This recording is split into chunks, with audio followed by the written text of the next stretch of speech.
I posted one of the most famous quote from the Buddha yesterday,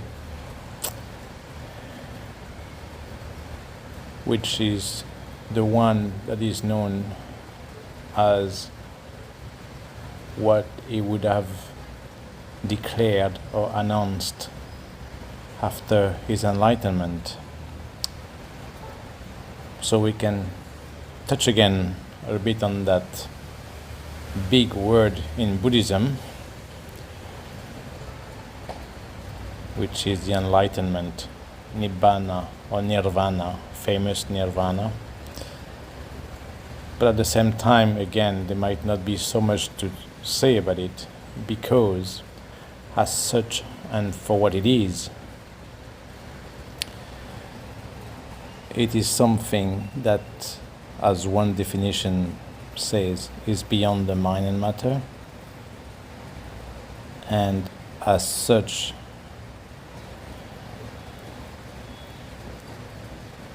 beyond the mind would mean that is something that cannot be conceived really by most people, and it can only be experienced, of course. And as it is known,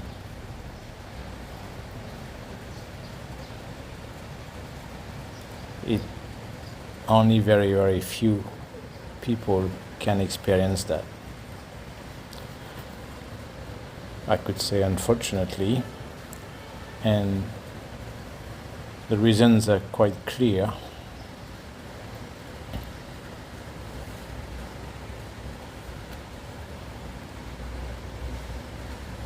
And I mentioned that, of course, in other audios. I mean, enlightenment, of course, can be mentioned in different contexts as a reference in Buddhism. And compared to the topics that I choose in those different ones, they become also reasons for why it is not that easy for most to get there or to experience that,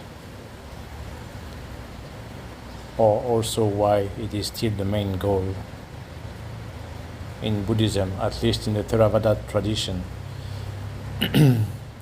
Again, there are some main traditions in Buddhism.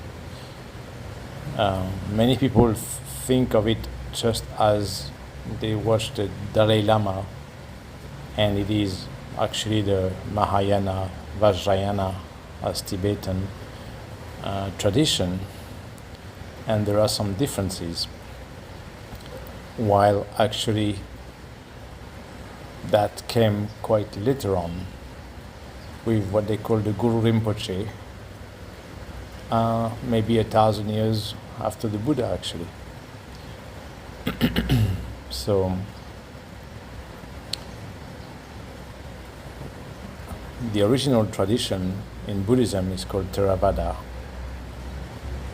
and that's what our practice is about. And you can also bring it down to what is famously called Vipassana practice. But some people, especially who are more on the Mahayana side, and for what one of the biggest differences between those traditions, they would see that Theravadan people and practitioners are selfish because they actually try to reach enlightenment for themselves,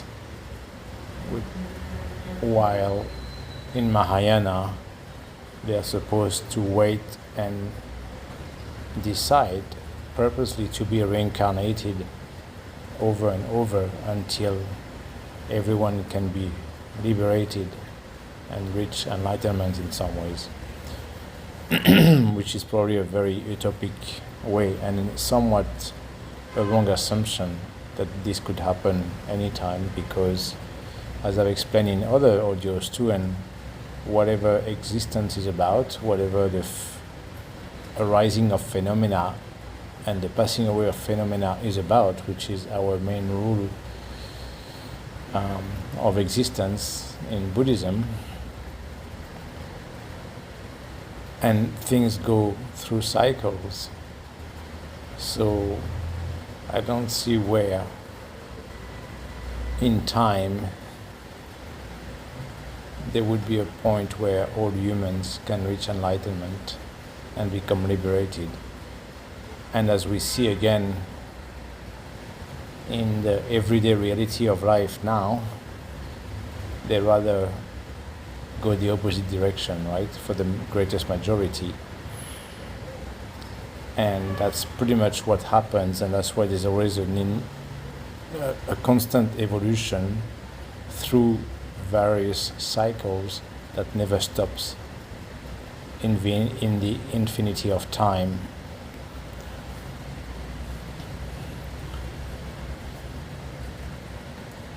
Because as much as humans are the ones who can reach full enlightenment, full understanding of anything in the universe, any phenomena, and transcend all that, humans are also very good at thinking so high of themselves through that ego, which is the main reason why that's hindering the path to enlightenment. The conceit, the conceited ego, me, I, myself, knows, I know better, I have an opinion on everything. And because of that, and as I've explained also other places, then humans really go against nature most of the time and go against nature's laws, universal laws, thinking that they can control that or be better or improve on it. Then they create more destruction around, and they actually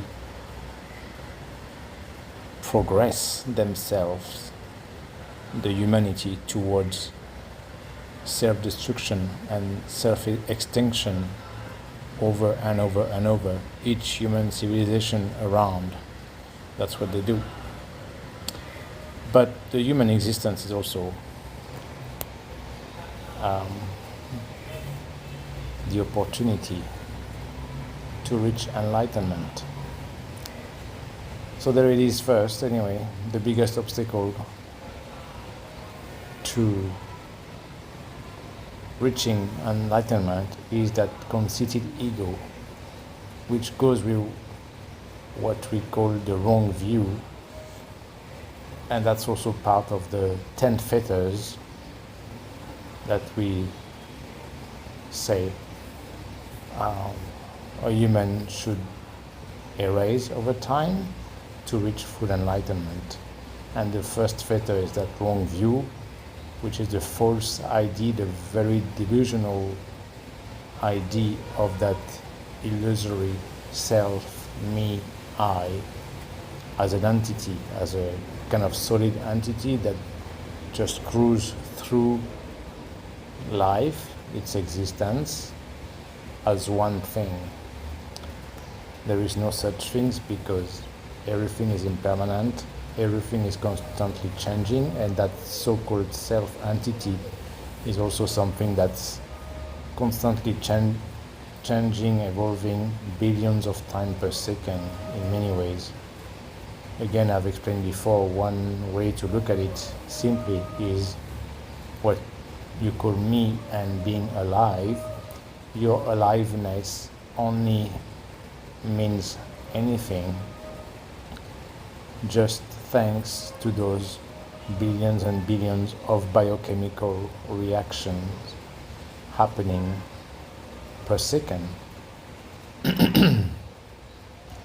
And those biochemical reactions happening per second are exactly a constant change. And they also so quickly happened. So they arise and pass away all the time, billions of times per second. So there is that temporary change happening so quick that, of course, almost no human is able to be aware of it. But if one becomes really aware of that, one automatically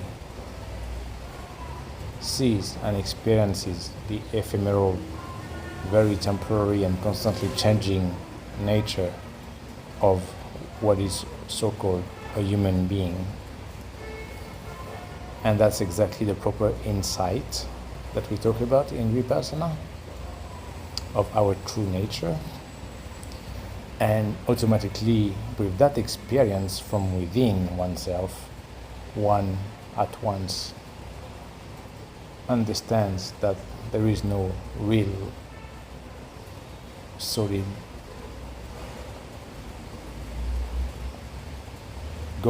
cruising through entity like that, but rather an infinite number of energy, reactions, and flow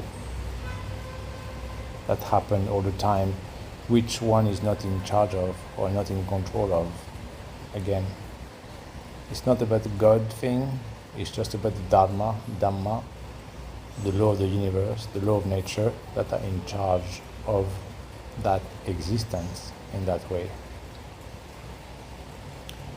But the point is to use that brain, that mind capacity to get that insight and thus become a wise being, a wise human being.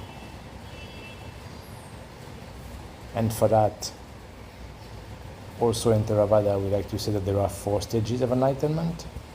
And the first time that one experiences that ultimate truth in our nature, one has gone beyond the mind and matter a little bit, usually for a short time, because it's so, I don't know how to say, confusing or disturbing for some. I mean, it's you're still pretty solid when you get there, though. I mean, because to get there, it means you have already quite a strong mind that can stay very focused and very one-pointed, very strongly, with equanimity. And that's why you can reach that level, but still, in some ways, it is such a different experience that anything else that can be conceived, then it can be many times just a short one. Or maybe the context in which it happened doesn't allow for one to really stay steadily in that state for quite some time. And so we have the 4 stages, like we call Sotapanna, the stream enterer, the entry of the stream of Nirvana, of the beyond, of the ultimate truth. Then there is Sagadagami, second level, Anagami, non-returner, as it is called, third level, and Arahat, the 4th level, which is a fully enlightened being, which is also, you can say, some kind of living Buddha, which is not the same as those historical Buddhas, not exactly at that level or the same, but still, it's pretty much that. And those, of course, what I mentioned before is those people are called Arya, from the word Aryan, superior, noble.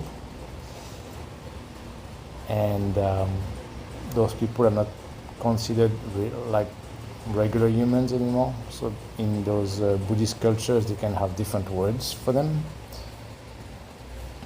Because, they are not, well, they can be called like Lord, God, right? That would be the translation in other cultures or languages. But that's true, that's such a higher level anyway, so they're not exactly humans as regular humans anymore. And you could say that an arahat, the one who is fully enlightened, they are called perfect also. And again, for the very basic regular humans and the big ego that's always living by comparison and competition with others, they will always enjoy that argument as nobody's perfect and there is no perfection, blah, blah, blah, of course, and speaking for themselves and for the majority, but a fully enlightened human being is called a perfect being. So I always thought if I was asked, is there perfection? You can give a kind of a tricky answer. There is perfection actually, but in one way it would be about adding that but is not of this world in some way. So again, such a being is called perfect, not because of his human body, because the human body as such is never perfect for sure, as it is again something constantly evolving that's going to decay, right? Getting old, getting sick, and die, decay, all of that. But the point is that is the perfection of the mind, which is always what matters. That's why at the end, even if you have a disabled body, but a very clear mind, aware mind, you still have the full capacities to practice properly and to become enlightened that way. But it's all about the mind and the mindset, and at the end erasing those 10 fetters, as we call them, so which have to do again with the way of being a barely evolved animal, at the opposite of perfect, which is about making your existence about constantly satisfying to your basic desires, sense satisfaction, sensory satisfaction, desire satisfaction for the mind. So again, of course, some people would like to argue about that life is meant to be enjoyed that way, for the ups and downs, and what our senses provide us as so-called, because those people are of course definitely not aware of things work out, and they see it as a very, very gross level, a superficial level, apparent reality, not the true reality of that one gets through very deep concentration when you get in those scales of details as far as time and space, the proper insight into our true nature. So of course at the opposite of that is the classic ego that likes to justify its ways of existing. And at the end, a perfect being is again a non-reacting being, a non-emotional being. But again, many people will mix up things, trying to understand that at basic level, because at the same time, this kind of achieved being, human being, lives also by what we call the 4 Brahma Viharas, which are the 4 highest values a human being can have. Again, metta, loving kindness, karuna, compassion, mudita, sympathetic joy, and upekkha, the equanimity. So one side is that they become completely unaffected personally because they know there's no me, nothing is personal, by anything that happens on the outside, as far as the mind and being in reaction. Of course, they still have a body, a human body, and many of them are at the level where they can affect matter anyway. That's where, of course, many people have heard of the supernatural powers, and that's, on the other hand, what many in the Mahayana, especially the Vajrayana tradition, Tibetan monks are famous for, because many of them practice so much just that level of meditation through deep concentration, but not to achieve enlightenment, full enlightenment, purposely. So they just explore a lot around deep concentration, and deep concentration level is what brings those supernatural powers. But again, the Buddha advised against not showing off, and that's what makes sense. Anytime you show off your supernatural powers, that means you're still caught up in that ego, which shows that you're not at a higher level and you're not really Arya if you are still kind of proud or cocky to show supernatural powers around. But yeah, that tradition, the Vajrayana and the Tantra practices allow people to have those supernatural powers. And so they can affect matter, and all what that has been told is actually possible. Levitation, walking on water, being at two places at the same time, duplicate your body or like that. Anyway, anything.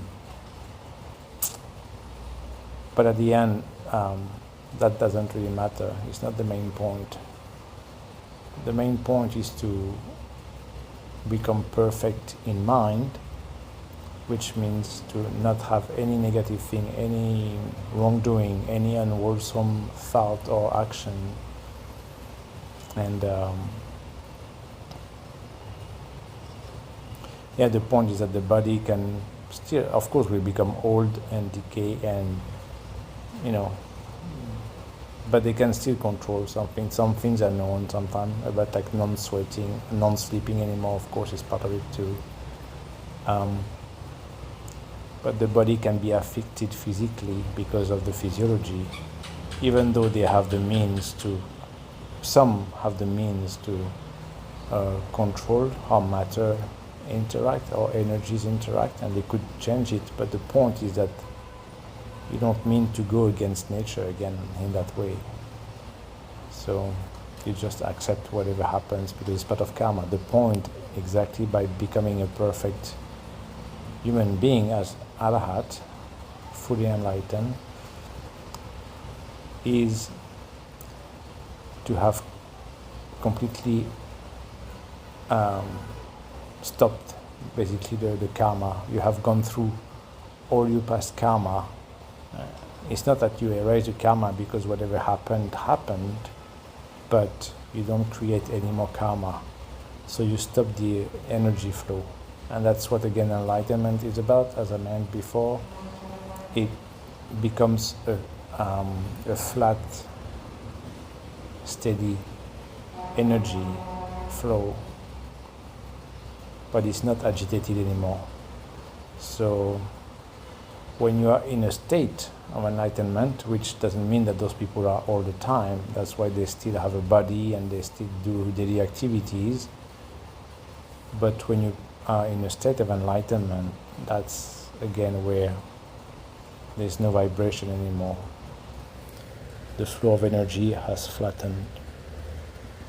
That's why it's very strong. That's why some quotes mention, when you become as strong, solid like a rock or like a mountain, unwavering. That's what it is when you are in the state of enlightenment. I have explained that also, like actually, of course, you somewhat consciously get there. I can explain the different ways. Sometimes we call it the shortcut way or the longer way to get there. There are two ways. Depending how quick you go through some kind of level of concentration, or if you go really through the step-by-step of level of concentration. As I've explained before, there are what we call the rupa level of the jhanas at the level of concentration, or so-called level of absorption. And there are the four lower jhanas, which are still in the physical realm, which we call rupa, and the four higher jhanas, which are arupa, non-physical anymore, not in form, but only in the mind. And that makes 8 levels. And basically, when you transcend all these levels and pass the level 8, then you are in nirvana, in Nibbana.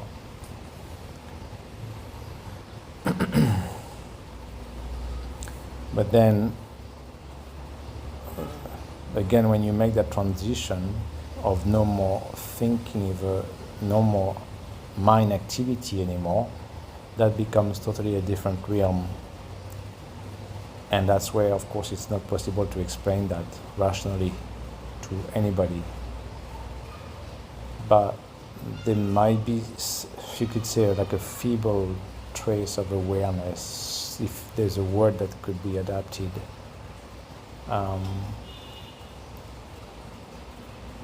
For that part. But for example, I describe it also as you become a statue actually. And that's why again some other people will say you're clinically dead basically. I mean, doctors again could say, well, yeah, there's not much activity going on there. And from within also as without, it could be like a statue, both ways. The statue doesn't feel anything physically, and the statue doesn't think, yet it's there, present. But now I'm not talking again about the regular presence as far as mindfulness or whatever. It's really something else.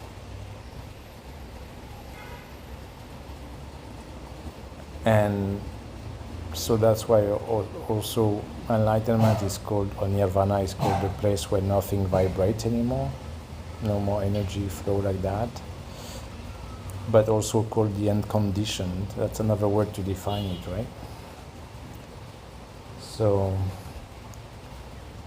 again, I've explained in other videos and through what is constantly happening in constant reaction mode that a human is all the time, which is also part of the aliveness of a human or any being, organic being, is that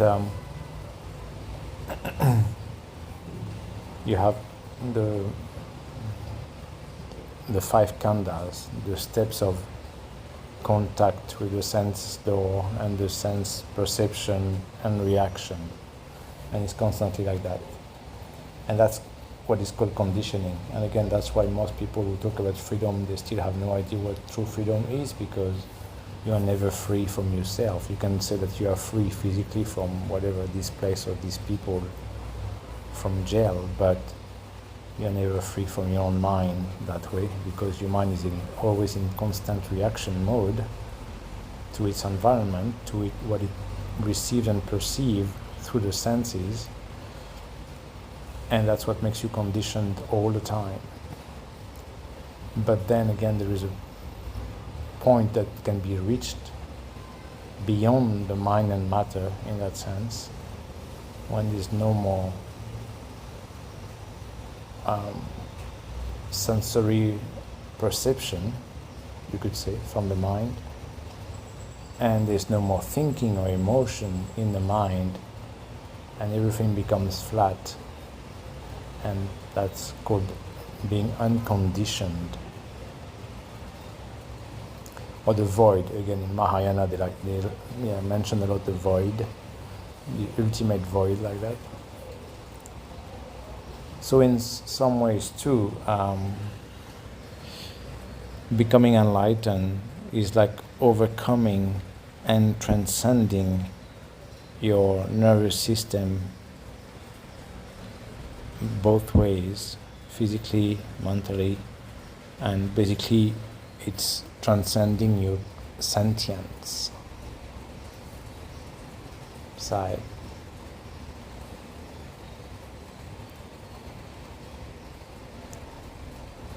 And yeah, from what I explained before, also another expression that is used sometimes, or from some spirituals who have experienced that too, is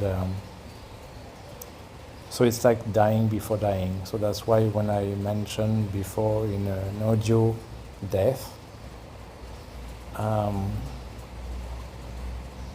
that's why you cannot, as much as again any human being who wants to become grown up one day and start to think as an adult should never be afraid of dying or the death anymore, because that's exactly the one main common thing to all beings, is that anything starts to finish, anything comes up to disappear again.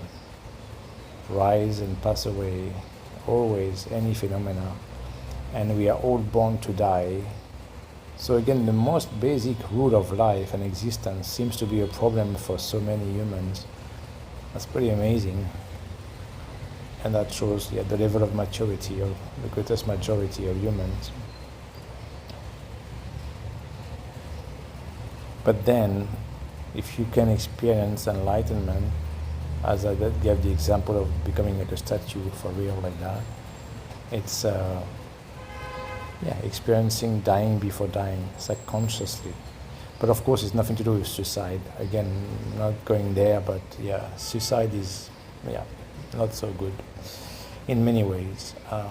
It's just a desperate act, and as a desperate act is charged very heavily with negative karma. And it's fine when people exactly think that they can just kill themselves to avoid this suffering instead of facing it, to grow up.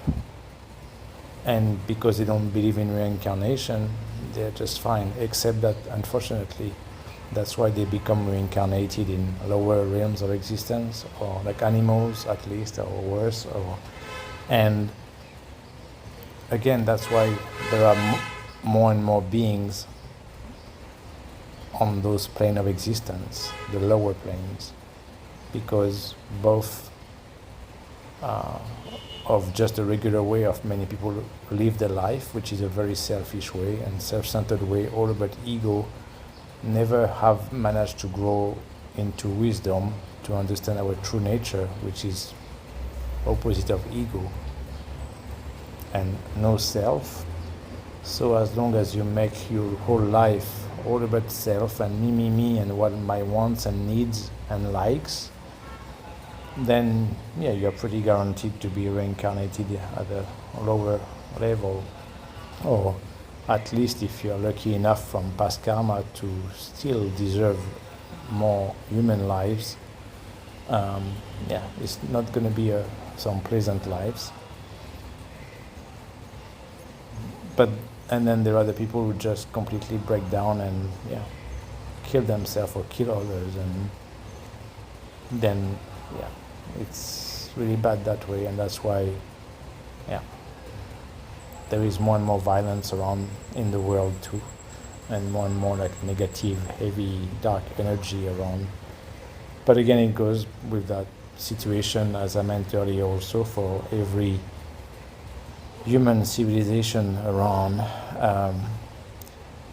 As we say in Buddhism, there are different phases of evolution in general as far as the bigger cycle, like the torus equation, which I mentioned in another audio with the little torus symbol. And so everything goes through those phases of developed stage, enveloping, and enveloped stage. So now we are pretty much on the bad side of things, of course. So it's getting enveloped, and that's why there's a lot of negativity, tension, violence, heavy, dark energy around, and more and more and more. And again, everything goes exponentially as you get closer and closer and closer to the ultimate shrinking point. Things get accelerated, of course. So that's how it is. That's why, again, the Buddha said, save yourself, make an island of yourself, and save yourself first. As I said before, that if you can reach that level, that's how you will know how to help others properly. But you have to do the work first for yourself, which is not supposed to be real work. At the end, it's just always the same. It's just managing to detach from that idea of ego, me, I, and that conceit that goes with it, which is the ultimate fetter to get rid of course. And all of that goes with what we call ignorance. To believe in me, myself, I, and ego, and having the conceit, all this is part of ignorance, or what we call moha, complete delusion, because it's so opposite of the ultimate reality of existence and our true nature. But that's what most humans live by, of course. So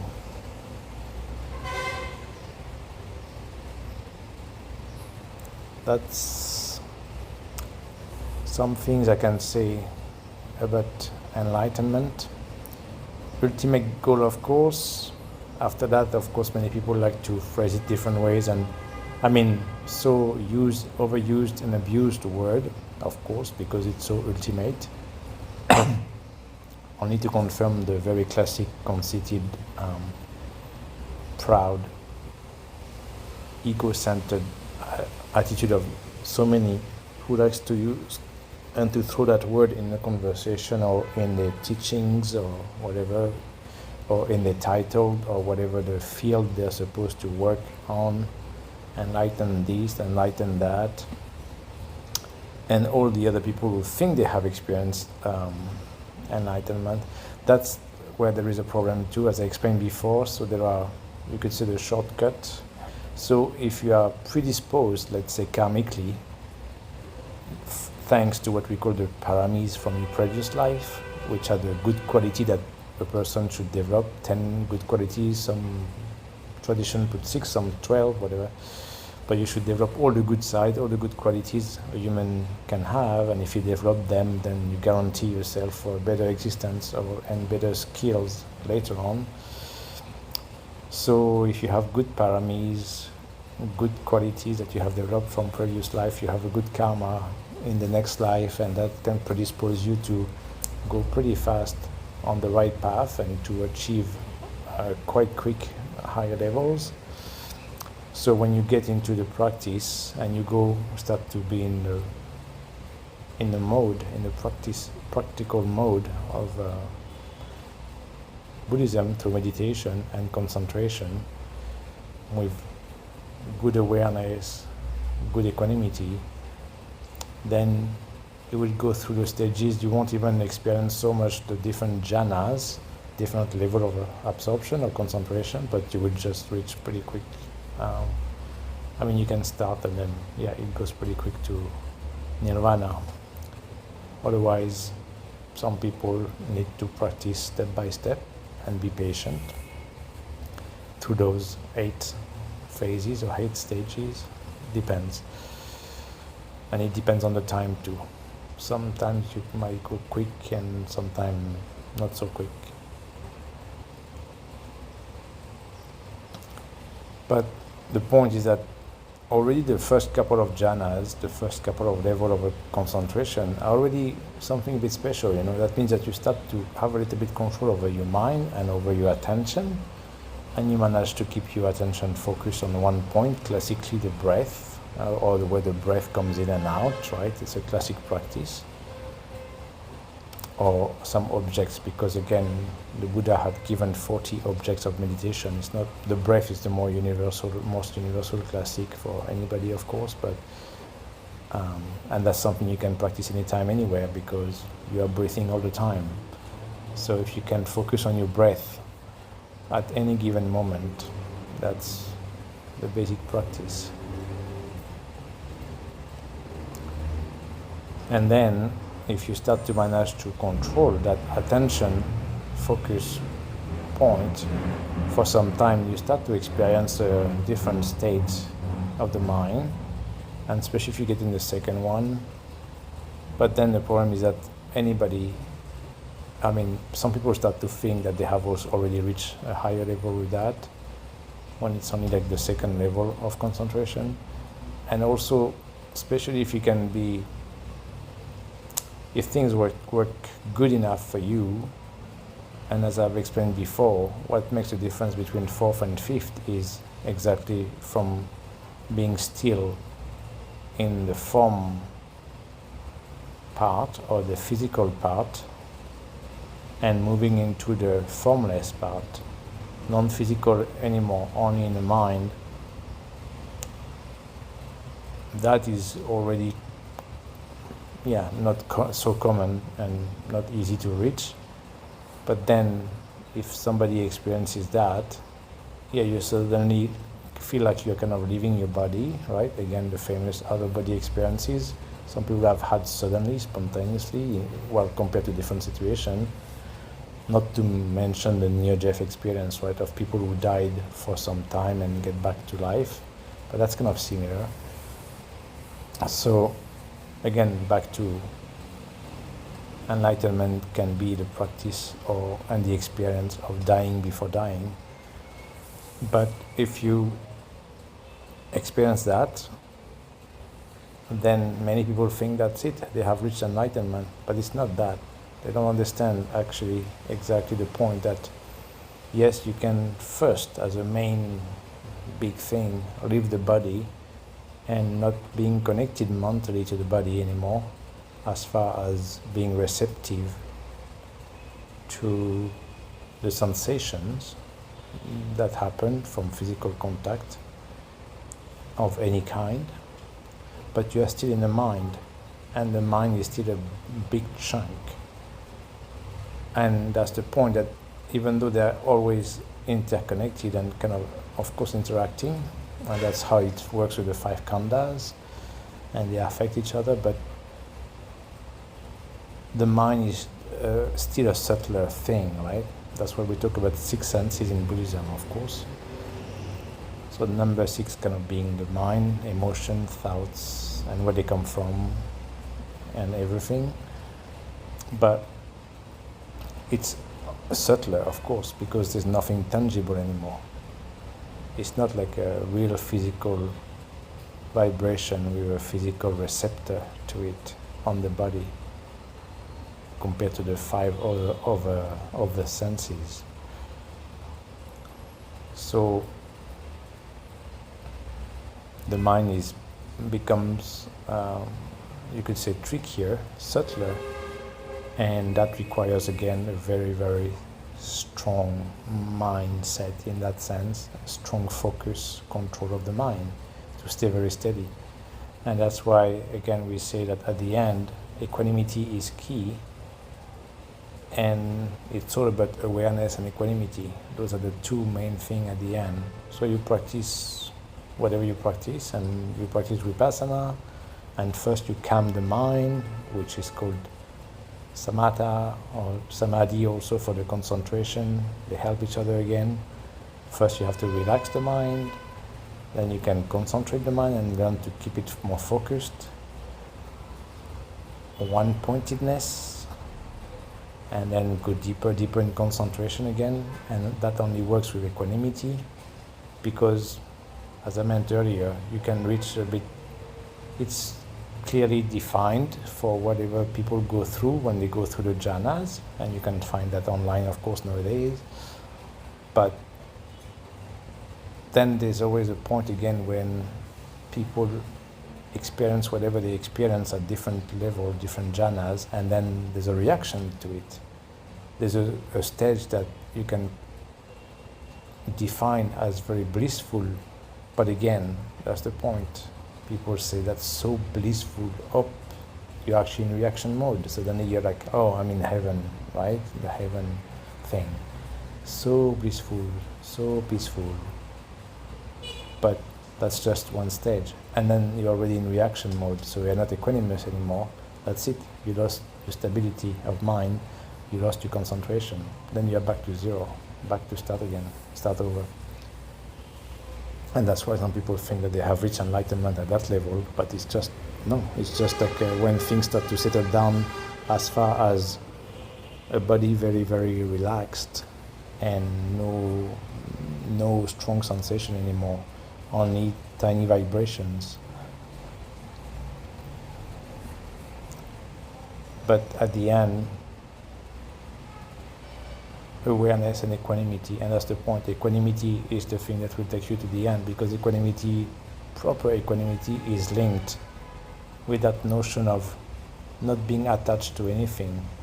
You become the very neutral witness, only a witness, a distant witness to whatever happens within yourself, and just accept whatever comes up for what it is, without any opinion on it, any reaction, any emotion, just accept that reality of whatever is showing up at that moment. Whatever is happening is just happening. It's nature. It's the law of nature. Whatever the reason, doesn't matter. Again, there's always the big trap, of course, of being human with that ego that always like to find a why this, where does that come from? And that's, of course, the big trap. Then you're back to zero. You lost the balance of your mind. You lost the concentration. Equanimity is the opposite of that. It's just aware, becoming like I want to say like a grown-up aware. By when people really get grown up, and especially when they get really old at the end, they have been around enough and they're like not reacting anymore. They see what's happening, but they don't instantly react to whatever, like the young people who are always so much more agitated, full of energy, right? And so much more in reaction mode to whatever happens around them. And as you grow older, you're like, okay, yeah, it's fine, it's just what it is. So you need to have that decontraction, relaxation, but still aware. So awareness and equanimity. And at the end, equanimity will lead you to the end, just accepting whatever comes up and each new stage for whatever it is, but still keeping the mind focused. And I describe that many times as also walking on a finer and finer line as you go through the jhana stages. Those people who walk on those sling ropes or tiny ropes or cables, they have to be very focused, right? Very concentrated, so-called. But they don't have the wisdom, of course, to understand what's happening. But you have to keep that mind so sharply focused, and that's exactly what happens. And then whatever happens, you cannot be affected by any outside thing. And this is also, like I say, like if you are walking on a finer and finer line, actually, if you want to go deeper in concentration, the line or your rope becomes thinner and thinner and thinner. So you have to make sure that your mind is very, very sharply focused, very strong like that. And that can only happen with good awareness and equanimity. No reaction to whatever happens, not being influenced to whatever shows up or anything outside. That's how you will get deeper and deeper. And at the end, equanimity, as I said, because it's linked to that sense of no self, no me, no I. So I just surrender and accept what happens, what it is for what it is, yata Buddha. Then you will develop a strong mind, concentrated mind, gathered mind, as we said. There is one famous discourse of the Buddha, which is a big reference in Vipassana practice, which is called the Satipatthana or Mahasatipatthana Sutta. And the Buddha describes all that and the stages, and exactly as the number 3 part of the mind, chitta, the states of the mind like that, to have a concentrated mind versus unconcentrated, to have a gathered mind, stable mind, it's always about that. And not having emotion like that, not having desire or cravings anymore, or aversion or anger, all of that. Equanimity is quite hard. That's how you develop that famous calm mind, and of course the peace of mind at the end.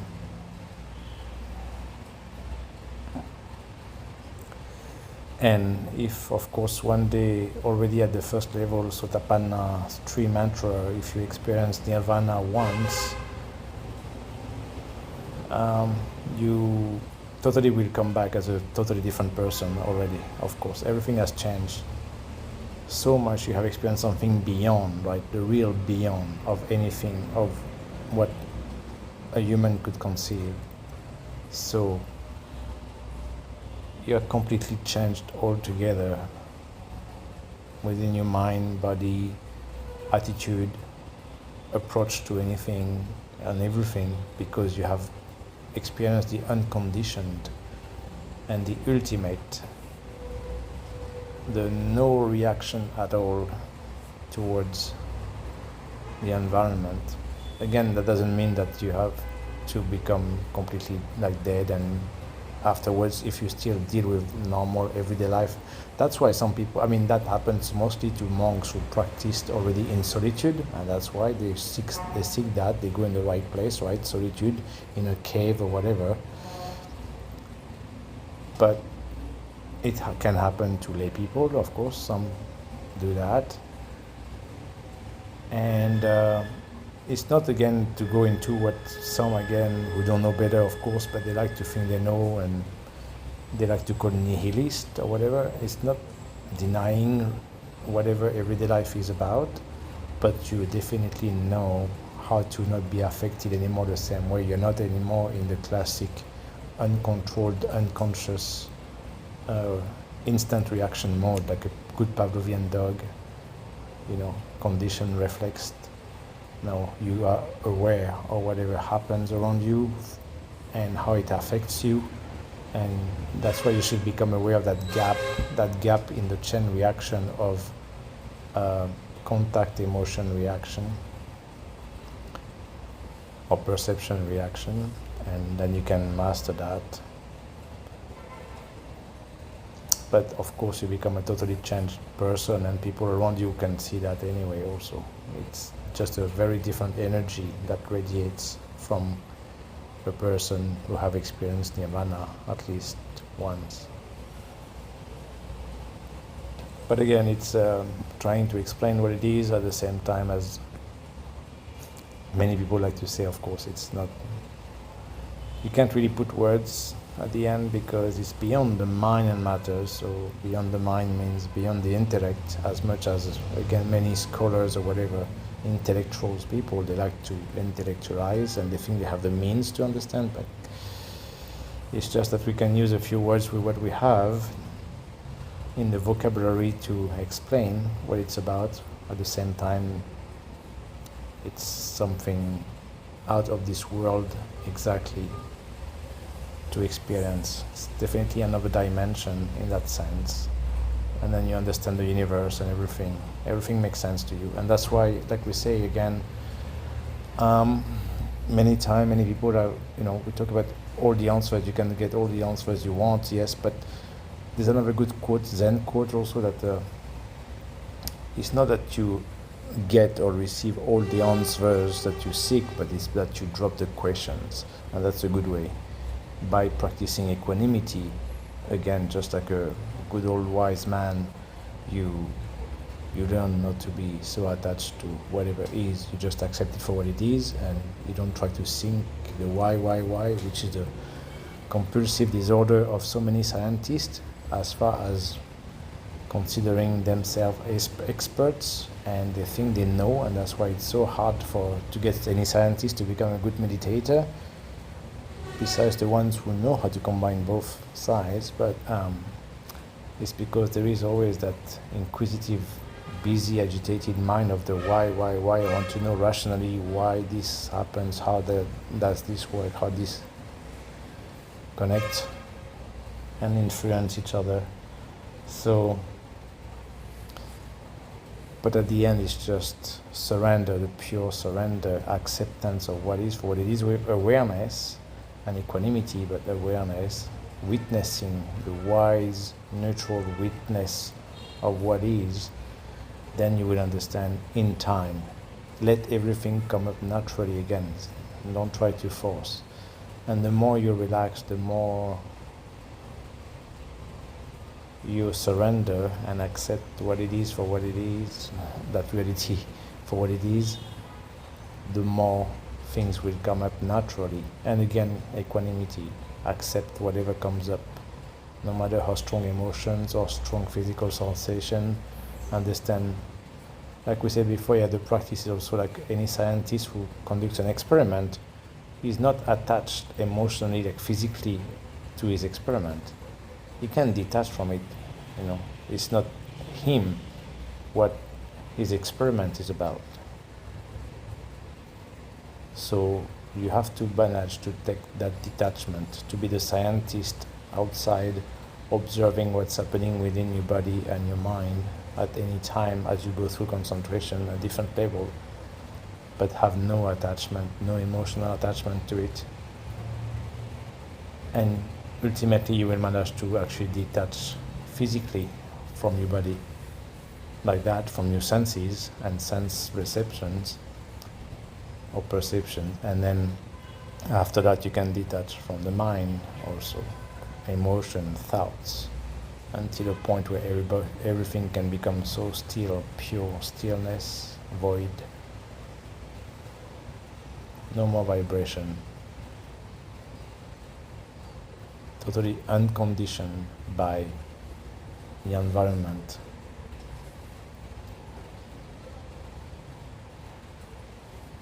And that is Nibbana, enlightenment.